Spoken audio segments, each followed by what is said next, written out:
Podcast livre Chrysalide, chapitre 1, La fleur de lune, d'Aurélie Baudou. Présentation du roman. Le titre en VO du roman est La fleur de lune. Il a été publié en France en 2020 aux éditions Librinova. Il fait 255 pages. Je lui ai mis la note de 7 sur 10 et le conseille aux adolescents à partir de 15 ans. Quatrième de couverture. Le prince Ilyas Théouli, benjamin de la famille royale de la terre du Mineria, possède une particularité qui lui vaut admiration des uns, jalousie des autres, la puissance inespérée de ses pouvoirs magiques, ce dont lui promet gloire et renommée à travers les âges. Mais, porté par le désir de liberté et son amour interdit pour Delphi, servante au château, il lui est difficile de se plier à ses devoirs de prince. Or, à la veille de ses 16 ans, un événement inquiétant le propulse dans la dureté de l'âge adulte et lui rappelle les responsabilités liées à son rang.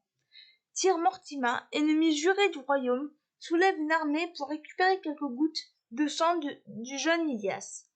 Pourquoi son sang? Cette question ne quitte plus l'esprit du prince. Pour y répondre, la légende Fleur de Lune reprend vie, au risque de révéler les secrets les plus noirs de la famille Théouli.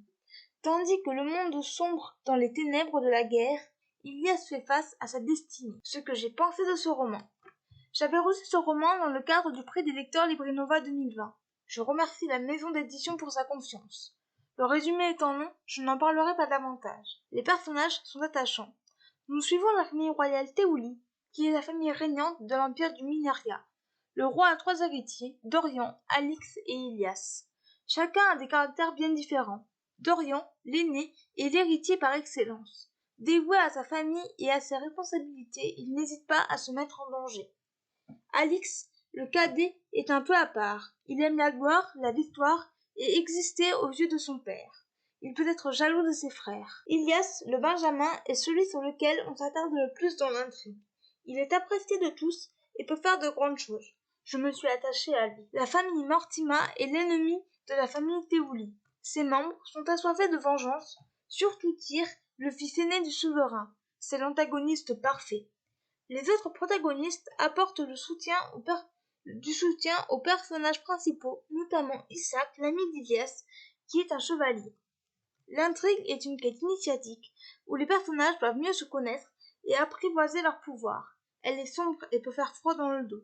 Les scènes de bataille sont assez prenantes. L'écriture est simple et agréable. La fin donne très envie de connaître la suite. Par contre, j'ai trouvé des longueurs qui peuvent alourdir le récit. En bref, une assez bonne lecture. Pour une fois, il n'y aura pas d'extrait du livre. Les points forts de ce roman, les personnages, l'écriture, l'univers, l'intrigue, la quête initiatique, la fin. Les points faibles de ce roman, les petites longueurs. Voilà, c'en est tout pour ce podcast, j'espère qu'il vous aura plu. N'hésitez pas à me donner votre avis et vos commentaires sur YouTube, à vous abonner à la chaîne, et je vous retrouve très bientôt pour un nouveau podcast. Ciao!